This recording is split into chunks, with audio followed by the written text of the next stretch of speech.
I never thought the word love could taste like ash in my mouth until that night when I walked out of the hospital clutching my diagnosis. The doctor's voice echoed mercilessly, cancer. My mind didn't race toward survival, it raced toward Lisa. How would she take it? Would she hold my hand and promise me we'd fight together, or would she see me as a burden? That single thought crushed me harder than the disease itself. The city outside buzzed with neon life, but I felt nothing but silence. I knew Lisa's dream of becoming a stage actress consumed her. Every day she rehearsed, auditioned, sacrificed sleep for scripts. I had always supported her, delaying my own ambitions, carrying the bills, and even postponing treatment for minor health issues so she could chase spotlights. I told myself that's what love was, sacrifice. But now, with cancer hanging over me, I wondered if she'd ever make the same choice for me. When I returned home, Lisa was humming lines from her latest audition. She looked radiant, excited, untouched by the darkness crushing me. "David," she said breathlessly, "Robert told me about a huge role coming up. This could be my break." Her eyes glittered with fire, while mine carried the weight of death. I tried to smile, but inside, I felt myself fracture. I told her we needed to talk. She tilted her head, impatient. "If this is about money, we'll figure it out. Susan said she can help with rent for a while." Susan, her mother, always hovering like a shadow, always reminding me I wasn't enough. I drew a long breath and whispered the truth. "I've been diagnosed with cancer." The room went still. Lisa's lips parted, her hands frozen in midair. For a moment, I hoped she'd collapse into me, swear she'd stand by me. Instead, she blinked rapidly, calculating. "Cancer?" she finally said, her tone flat. "David, this isn't fair. You knew auditions are coming. Why now?" My heart clenched. It wasn't why now. It was why ever. Before I could answer, the door burst open. Susan stormed in as if summoned by instinct. Her voice was sharp, slicing through the tension. "Then it's settled. You divorce my daughter. You don't get to tie her down with your illness." I stared at her, stunned. My world was crumbling, and all she could think about was preserving Lisa's career. I said quietly, "Susan, I just found out I'm dying, and this is your first thought?" She folded her arms. "Of course. Do you think my daughter should waste her youth pushing wheelchairs and wiping your sweat when she could be on stage?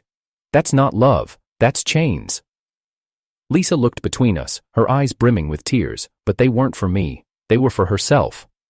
"David," she whispered, "maybe Mom's right. If you love me, don't drag me down. Let me go." My chest tightened, but I forced myself to meet her gaze. "Let you go? I delayed treatment for months because of your auditions. I put you above my own health, and now, when I finally need you, you call me dead weight?" She flinched, but didn't deny it. Instead, she pressed her lips together, guilt and ambition warring in her eyes. Robert's words came back to me, the role, the break, the career. They were already building a future that didn't include me. I had thought betrayal would feel like fire. Instead, it felt like ice. I turned away, whispering more to myself than to her. So this is love, a bargain where one gives everything and the other takes until there's nothing left. My name is David, and I used to think love was built on patience, that if you gave enough, supported hard enough, waited long enough, the person you loved would see it, feel it, and hold on to it like you were oxygen. But love, as I've come to learn, doesn't always return what you give. Sometimes, it just takes. I met Lisa in our final year of university. She was rehearsing alone in the campus amphitheater, spotlighted by a single broken beam of sunlight cutting through the rafters. Her voice echoed through the space, full of passion and precision. I'd never seen anyone speak like that, like every syllable mattered. I remember standing there in silence, watching her from the back row, utterly invisible to her world, but already tethered to it. At the time, I was studying structural engineering, foundation, math, and logic. Lisa was chasing something messier, dreams, applause, emotions stretched across a stage. On paper, we didn't make sense, but I was drawn to her fire, and she said she found calm in my quiet. That's how it began. The storm and the stone. Lisa had big dreams, Broadway-level ambition. She believed the world owed her a stage, and she was willing to suffer for it. Missed meals, sleepless nights, traveling cross-state for auditions where they didn't even look up from their phones. I admired her grit. And maybe, secretly, I believed in her more than she believed in herself. After college, we moved into a tiny studio apartment with cardboard boxes for end tables and no heating for the first winter. Lisa took part-time gigs at cafes and did promotional modeling when she could. I worked at a construction firm during the day and took on freelance design contracts at night to keep us afloat. We made it work, barely, but there was love in those lean years, or so I thought. I used to come home to find her asleep on the couch, script pages scattered across her chest, lips murmuring lines in her sleep. I'd tuck a blanket over her and make sure the kettle was filled for morning tea. Lisa once told me, "You're like a lighthouse, David, still, reliable, I need that." I remember thinking there was no higher compliment, but lighthouses don't move, they stay planted while others come and go. I didn't realize she'd meant it as a comfort and a warning. Her mother, Susan, was less poetic. From day one, she made it clear I wasn't good enough. "My daughter is going places," she said over dinner the first time we met. "She doesn't need to be held back by someone who builds buildings, let her be the building." Lisa would laugh it off, say her mom was intense, but I knew she meant every word. Still, we pressed forward. I proposed on a rainy Tuesday after her callback for a major role fell through.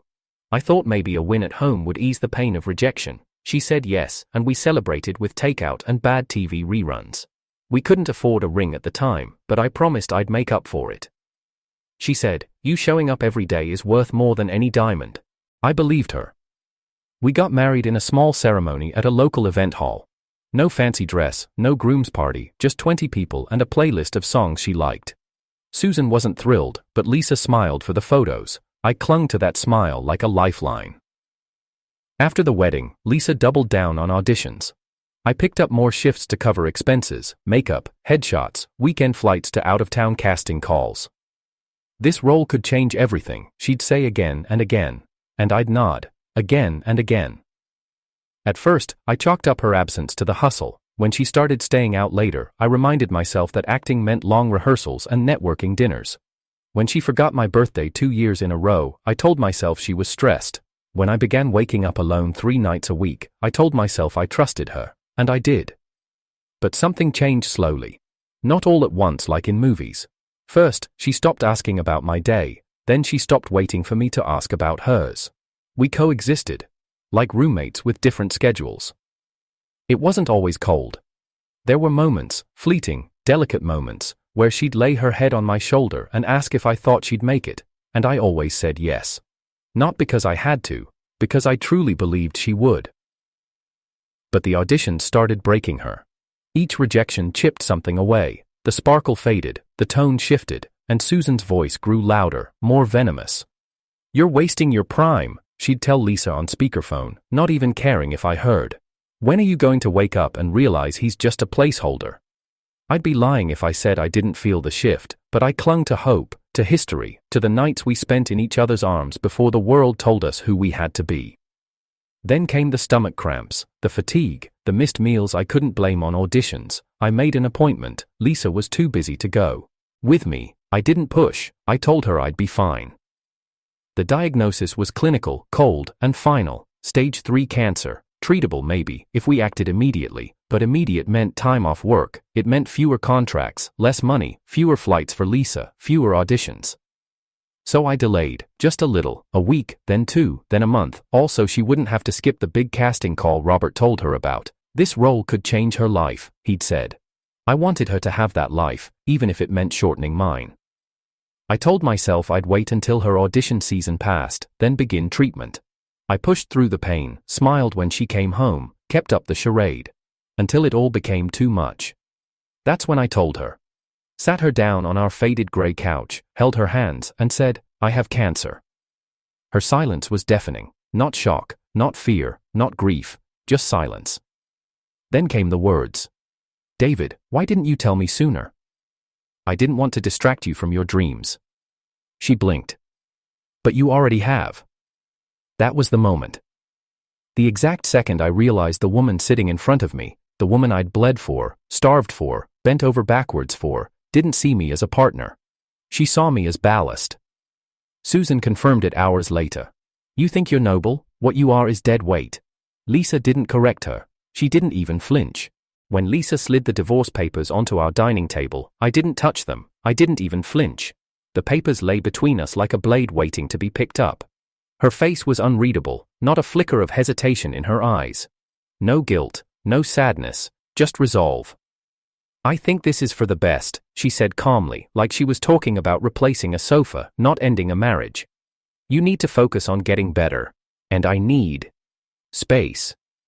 Space? I asked, though I already understood. This wasn't about space. This was about freedom, from responsibility, from effort, from me. She nodded. I just think, if I'm going to survive in this career, I can't be tethered to someone fighting cancer. That's not fair to either of us. The word tethered hit like a slap. I looked at her, really looked at her, and realized something chilling. Lisa had already let go. I glanced at the papers again. The contract was a farce, half our savings to her, the entire house to her name, the car left to me, barely functioning, ancient, and technically still under my father's name. I'd have nothing. Did Robert help you write this? I asked quietly. She blinked. He reviewed it. Of course he did. Robert, Lisa's cousin on paper, her manager by convenience, her confidant in secrecy. I'd always had a gut feeling he wanted more than professional success for her. I just didn't know until now how far he'd go to cut me out. And your mother, I added. She agreed it was reasonable, Lisa replied. Given your situation.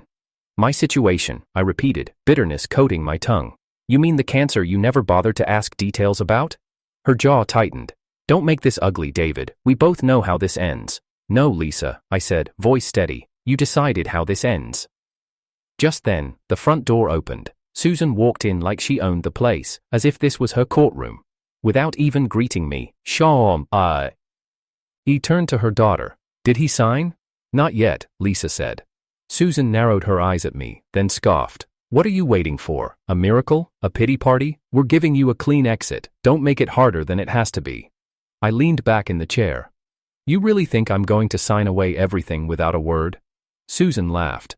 Sign it or we'll take you to court, and you're not in shape for a fight. Lisa stepped forward, attempting gentleness. David, please, let's not drag this out. If we go to court, it'll just get worse for you. You don't need stress right now. Right, I said. You're worried about my health now. How touching. I'm trying to be civil, Lisa replied, her voice rising slightly. You're the one turning this into a war. I delayed my treatment for you, I said sharply. So you could chase auditions. I paid for your flights, your training, your headshots, your rent. And I didn't ask you to, Lisa shouted suddenly. You did it because you wanted to. Don't throw it in my face now. I stared at her. You didn't ask because you knew I would. That was always the game. Susan interrupted, voice clipped.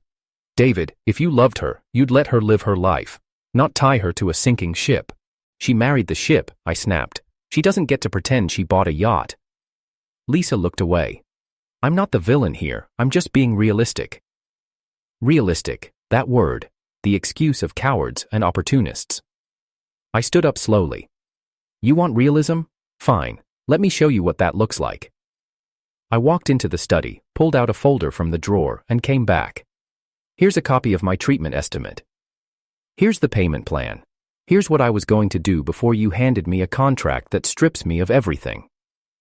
Lisa didn't even reach for the papers. Susan scoffed. Stop trying to guilt trip her. This is your problem, not hers. I leaned over the table. I know you're both expecting me to collapse, to disappear quietly, but I'm not dead yet. Susan crossed her arms. Not yet, but close enough that we need to secure Lisa's future. I turned to Lisa. Is this what you want, honestly? Do you want the house, the money? Do you want to walk away knowing you left your husband the minute he got sick? Lisa stared at me, eyes glassy but dry.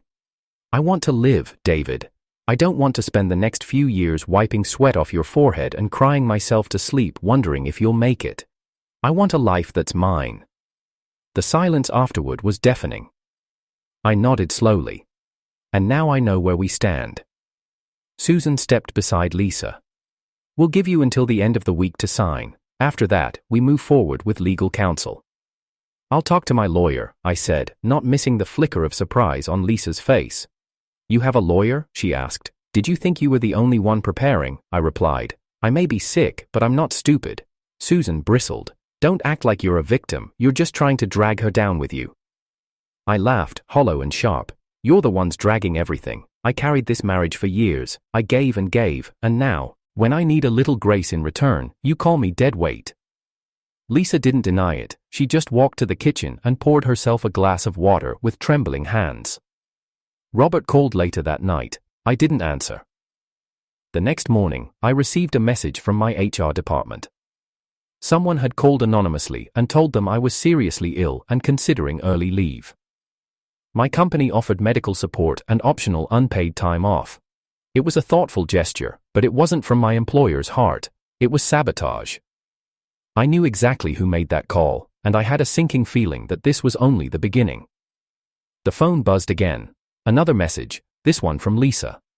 Can we please not make this a disaster? Just sign and let's end this quietly. Quietly. That was rich. I stared at the message for a long time before responding. Sure, I'll sign, but not your version. The next morning, I submitted a counter-contract. My lawyer, an old friend from college, helped draft it. The division was still fair but no longer a slaughter. Lisa would walk away with what she brought into the marriage and a reasonable share, nothing more. Susan exploded. This is theft!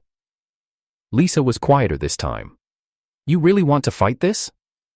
I didn't start this war, I replied. But I won't lose it either. They had awakened something in me I didn't know I had, the part that fought for dignity.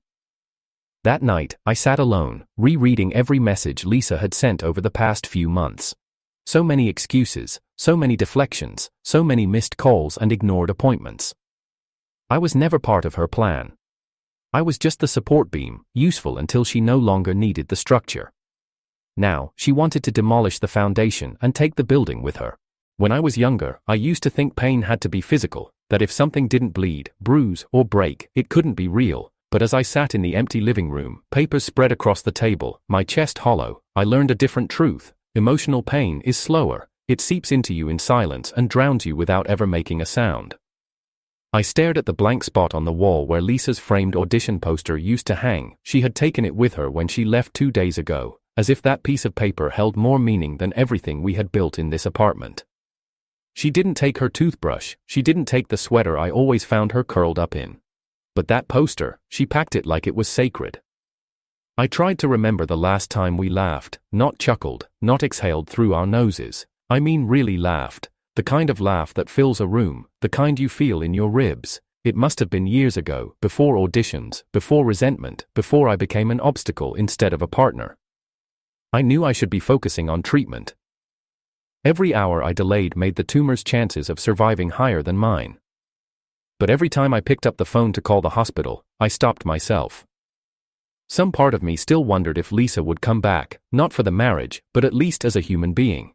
To ask if I was okay, to say she didn't mean all of it, to show the slightest hint of guilt. But she didn't. I hadn't heard from her since the revised contract. Susan, on the other hand, was busy, calling my workplace again, leaving voicemail threats, whispering into Robert's ear. I didn't need a private investigator to know they were gathering ammunition for court. I was a sick man on borrowed time, and to them, that meant I was beatable. I was a liability now. That word circled my brain like a vulture. Not husband, not lover, not even friend, just a liability. Ever. Time. I closed my eyes, I imagined her with Robert. Laughing in a cafe, planning the next steps, joking about how they cornered me.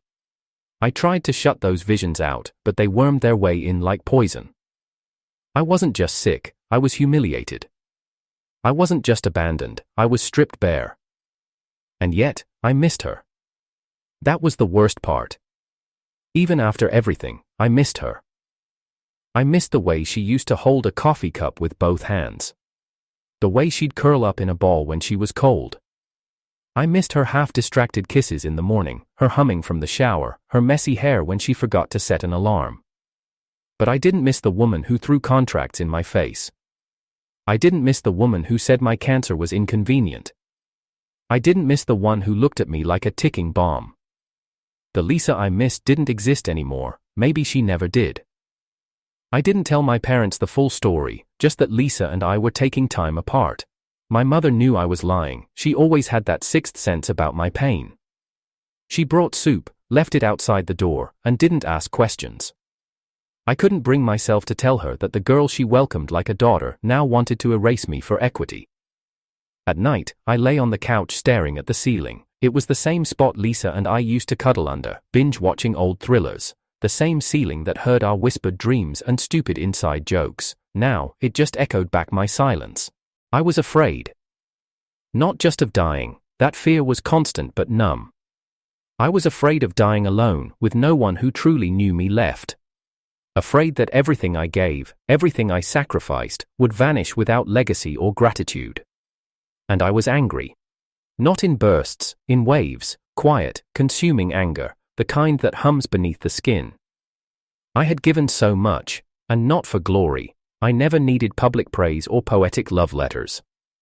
I just wanted to be someone's person, the one they called first, the one they turned to when things fell apart. I was Lisa's foundation. But when I cracked, she didn't reinforce me, she ran. Robert texted me once, just one line. You should do the decent thing and give her what she deserves. What she deserves.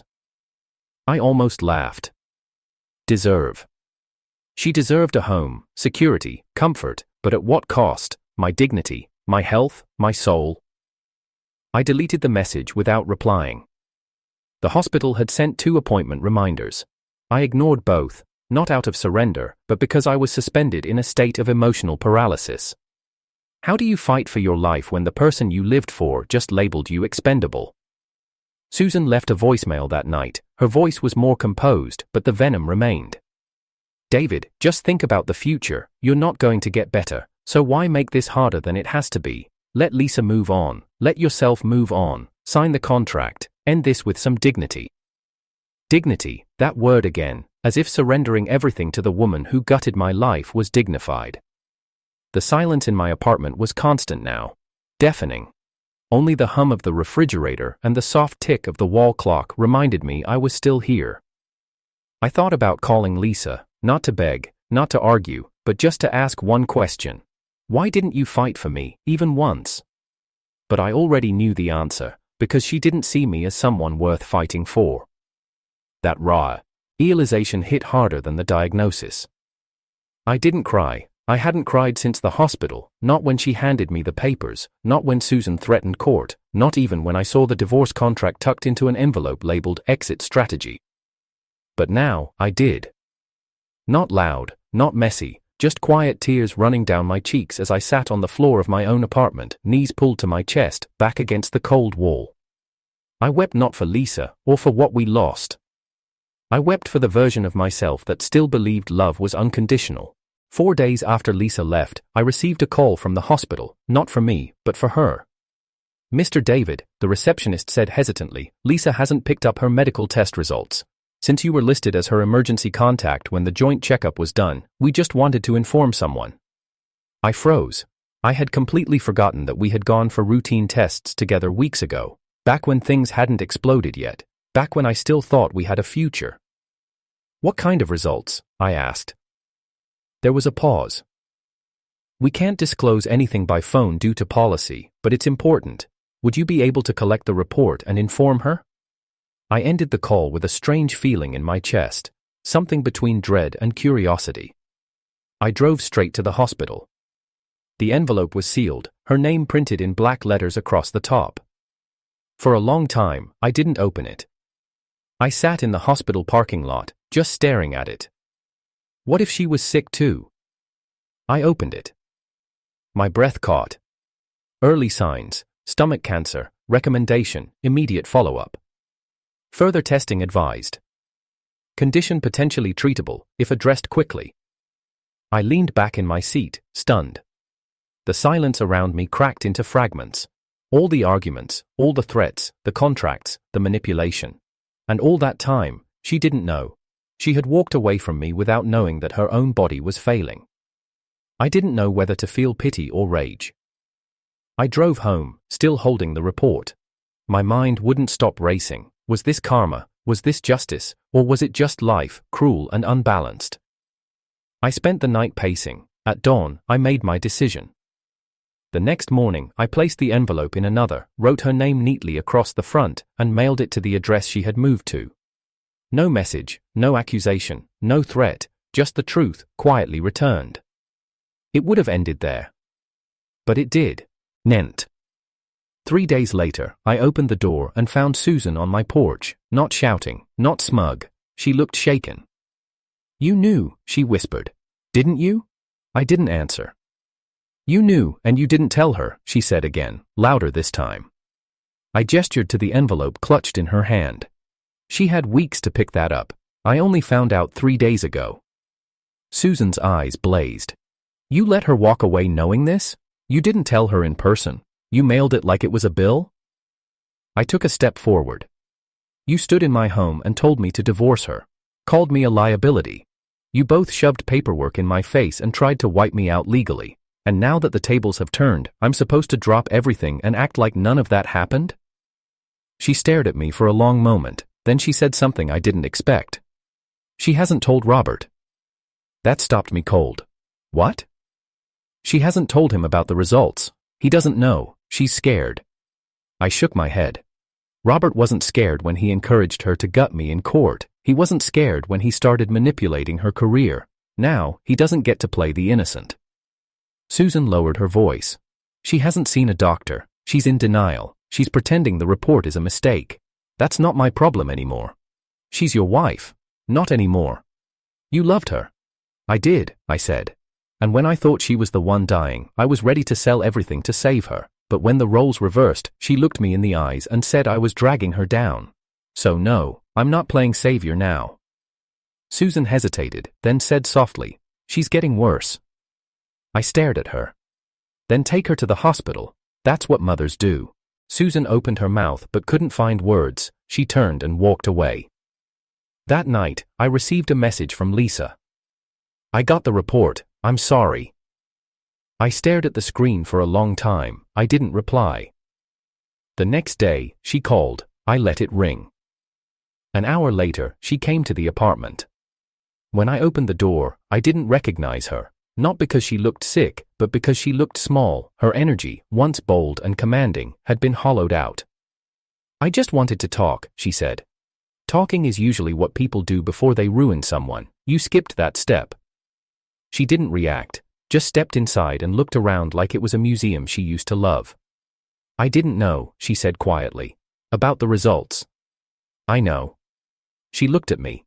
"Why didn't you throw it in my face? Why didn't you use it in court?" "I'm not you," I said simply. She flinched. "I deserve that." I leaned against the counter. "You deserve more than words. You deserve reflection, but you're here now, so say what you came to say." She exhaled shakily. "I'm scared, David." So was I. "I know. I should have been there." I stayed silent. I was selfish. Still silent.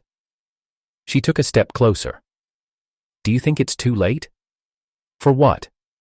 "For everything. Us, me, redemption." "I don't know," I said honestly. "You handed me a pen and told me to sign away my life. You said I was a burden. You let your mother and Robert plot against me. You didn't even ask how long I had left. You just walked." "I didn't know how to handle it," she whispered. "I gave you everything, and you handled it by handing me divorce papers." She looked at her feet. "I didn't come to ask for the house, or the money." "Then what?" She raised her eyes, glossy with unshed tears. "I came to ask for something I never gave you, kindness." I closed my eyes.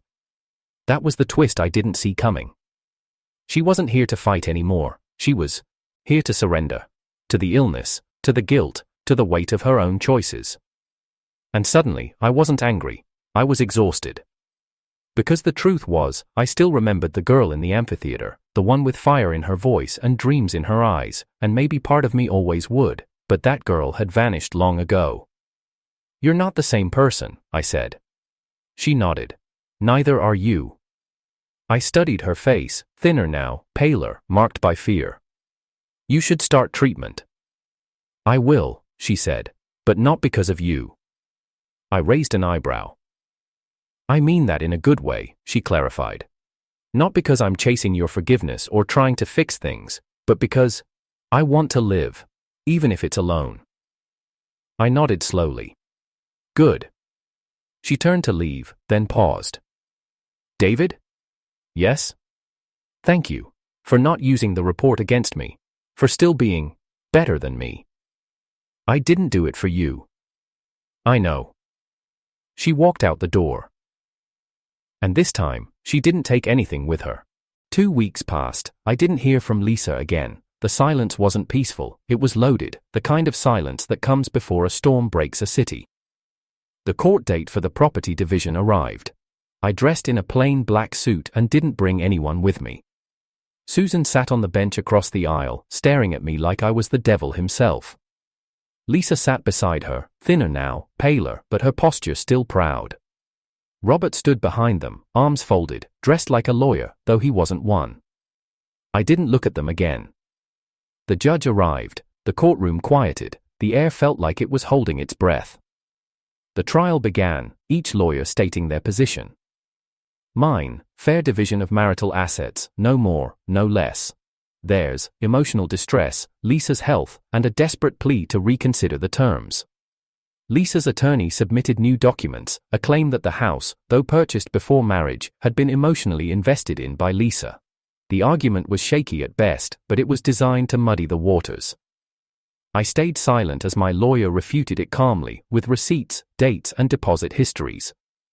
My ownership was airtight. Then came the witness statements. Robert took the stand first. He painted Lisa as a devoted wife, a woman who had tried everything to hold our marriage together before I shut her out. He even claimed I had hidden my diagnosis to manipulate her emotionally. I didn't flinch. Do you have any proof of this manipulation? The judge asked. Robert hesitated. It was emotional, intangible, but clear to all of us close to her. My lawyer smiled faintly. So, no proof? No, just observation. The judge nodded. Noted. Then came Susan. She sat upright, hands folded neatly, voice sweetened with false humility. Your Honor, my daughter has always been a loyal wife, but David changed. He grew cold, secretive. He pushed her away. He hid his sickness, not out of love, but out of control. Then, when she finally asked for fairness, he retaliated. She handed over an audio file, one of me yelling during a fight with Lisa, taken months ago. My voice sounded rough, pained, tired. I gave up everything for you, I had shouted in that clip. And all you did was take. Played out of context, it sounded abusive. May I respond? I asked. The judge nodded. I stood and walked to the front. That recording? That was the night Lisa told me she'd rather chase auditions than sit by me through cancer treatment. The night she handed me divorce papers. I had just learned I was dying. Forgive me if I wasn't composed. The courtroom held its breath. Susan frowned. You didn't tell her in time. She had every right. The judge cut her off. You've already given your testimony. Then the judge turned to Lisa. Mrs. Lisa, do you wish to speak? Lisa rose slowly. Her lawyer whispered something, but she ignored him. She walked to the front and turned, facing me. David, she began, voice shaking, I know you hate me. Maybe you should. I said things I can't take back. I was cruel, I was selfish, but I was also scared, and I didn't know I was sick then. I thought if I stayed, I'd disappear. I didn't want to be a caretaker. I didn't want to be the one who got left behind. I said nothing. She turned to the judge. I'm not asking for the house, not anymore. I'm not asking for money. I just want this to be over. I want peace, whatever that looks like. The judge reviewed the papers for what felt like an eternity. Verdict: the house remained mine. Financial assets to be split evenly. No further action. Court adjourned. I gathered my papers and turned to leave. That's when Lisa said, quietly, David, can I talk to you outside? I hesitated, then nodded. We stepped into the hallway, cold and echoing with the sound of footsteps and low voices. Lisa took a breath. Why didn't you tell them what you found in the report? You could have destroyed me in there. Why hold back? I looked at her, emotionless. Because I already watched you destroy yourself. I didn't need to help. She flinched, but didn't argue. I've started treatment, she said after a pause. Small steps. It's hard. I nodded. It will be. I'm alone now. I know. She swallowed. I don't expect anything. I wanted to say thank you for not turning into what I became. I didn't reply. I think about us, she said, voice cracking. All the time, when we were young, when we were broke but laughing, you were so good to me, I wasn't ready for that kind of love. It's not love if only one person's doing the work. She nodded, tears welling up. I know. We stood there in silence for a long time. Then Susan came bursting through the doors, enraged. You let him win. What the hell were you thinking? Lisa turned to her with an exhaustion I hadn't seen before. Mom, stop. Susan blinked. Excuse me? You heard me, stop. I'm tired of being managed. I'm tired of being manipulated into seeing everyone as an enemy. You told me to leave him. You told me he was dead weight. You told me to fight and lie and spin stories, and for what? Susan's face reddened. I was protecting you. No, you were controlling me. Susan looked at me, then back at her daughter. You think I'm the enemy now? I don't want enemies anymore, Lisa whispered. I just want to be a person again. Susan's voice rose. So you're just going to walk away? Let him keep everything, after even everything we planned? Lisa's voice was calm. Yes. You'll regret it. I regret it already, Lisa said quietly. I regret all of it. Susan stormed off. I watched her go, then looked back at Lisa. Do you mean it, or are you just tired? She looked at me. Both, but mostly I mean it. We stood in the hallway, the last people left. Lisa glanced at the exit, then back at me. Can I ask you one thing? I waited. Do you think we were ever truly in love, or was it just comfort? I paused. I think I was in love with the idea of being your lighthouse, and maybe you loved the idea of being rescued. She gave a sad smile. I don't want to be rescued anymore. Good, then maybe there's still hope for you yet. I turned to leave. She didn't follow. That was the final break. The moment I knew that even if we ever spoke again, it would never be what it was. The past was ashes, and whatever future existed, it would be separately lived. I stepped into the sun outside the courthouse. For the first time in months, I felt like I could breathe. 2 months passed, quietly, deliberately. Lisa didn't call again. Susan disappeared completely. Robert, I assumed, moved on to other clients, or maybe to whatever vacant stage awaited the next act in his life. I didn't care. The house was mine again, officially, legally, undeniably. Every window, every tile, every memory within it had once been tied to Lisa, but now it felt like I had reclaimed it. Not as a museum of betrayal, but as a battlefield I'd survived. I resumed treatment. I didn't expect a miracle, but I gave myself the chance that Lisa never did. The doctors were honest, progress was slow, but possible. With discipline, maybe time would tilt in my favor. For once, I chose to live for myself. But I didn't forget. And I didn't forgive. Lisa wasn't done suffering. The real punishment hadn't even begun. It started with her acting circle. She had posted a long, carefully written announcement about her illness, casting herself not as a woman who abandoned her husband, but as a broken, misunderstood figure who had been left in the storm. She played the sympathy card brilliantly. Until one day, I sent an email, anonymous but detailed, with every legal document, court transcript, and recording from our divorce proceedings to the producers and directors she'd been auditioning for. Her image had been repackaged as strength through struggle. I gave them the full truth. Within a week, 3 casting opportunities were withdrawn. One politely cited scheduling conflicts. The others didn't reply at all, but I knew.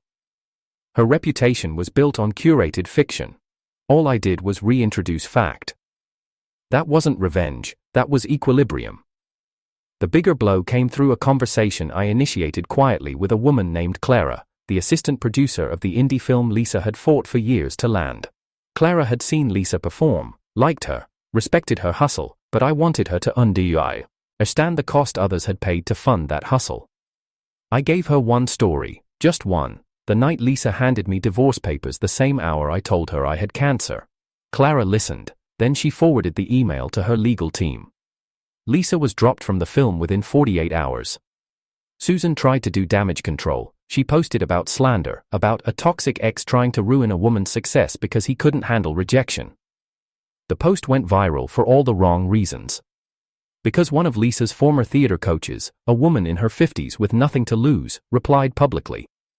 "You mean David? The man who paid for your rent, headshots, coaching, and studio fees while silently battling cancer? Sit down, Susan." That reply received over 100,000 likes. And suddenly, Lisa wasn't an underdog, she was an opportunist. The facade shattered. That was when the calls started again. Not from Lisa, from reporters. They wanted my side. I refused interviews. I wasn't hungry for fame. I just wanted her lies exposed, and they were, bit by bit, line by line. But the final closure came on a foggy Tuesday morning when a letter appeared at my door. No envelope, just a folded sheet, written in Lisa's handwriting. "David, you won." I wanted to tell myself I was the victim. I wanted to believe that I was brave, that leaving was noble, that divorcing you was mercy, but it wasn't. I was scared and weak, and you saw the truth before I did. I didn't just hurt you, I killed something in both of us. I see now that you didn't destroy me. I destroyed myself. And I can't undo that. I hope your treatment works. I hope you find someone who doesn't flinch when things get hard. Lisa, no apology, no begging for forgiveness, just admission. It should have satisfied me, but it didn't. Because I didn't need her regret. I needed my life back, and I was taking it, one day, one breath at a time. I donated every photo we had together to the recycling bin. I deleted every video, every song she once played on repeat, every folder that carried her name. But one thing I kept, the very first sketch she made of her dream stage. She had drawn it on a napkin at a diner, with her chicken scratch handwriting scribbled across the top. "For when I make it, David, you'll be in the front row." She never made it, and I never sat in that row. Instead, I built something else. A year later, I started a nonprofit, quietly, anonymously. Stage Right, a fund dedicated to providing financial support to partners and caregivers who put their lives on hold for artists chasing unstable careers. It was born from my pain. But it became something honest. Something bigger than both of us. Every story submitted to the fund was reviewed carefully. Some were familiar, some were heartbreaking, some were unfair in ways I hadn't even imagined. But all of them were real, and every time I approved a grant, I felt like I was pulling someone back from the same edge I had once been shoved over. Lisa never applied, Susan never reached out again. Robert was seen 6 months later on a low-tier podcast blaming cancel culture for the decline in female leads' careers. No one listened, the channel folded, and me, I kept going. Treatment turned a corner, my prognosis improved, I wasn't cured. But I was stable. And in a way, that was enough. Stability was something I'd earned, through fire, through betrayal, through watching someone I loved turn into a stranger. And I learned something along the way. Love isn't proven in the easy seasons, it's shown in the storm, when staying means struggle, and leaving means freedom. Lisa chose freedom. I chose survival. Now, I wake up in the same house she tried to take. I drink coffee in the kitchen where Susan once screamed legal threats. I walk past the living room where Lisa rehearsed lines from scripts I never got to see her perform. And I feel nothing. Not hate, not sorrow, just peace. Because I lived through a war and didn't become a weapon. Because I lost everything and found something better, myself. Because I was called dead weight, and yet, I'm still standing.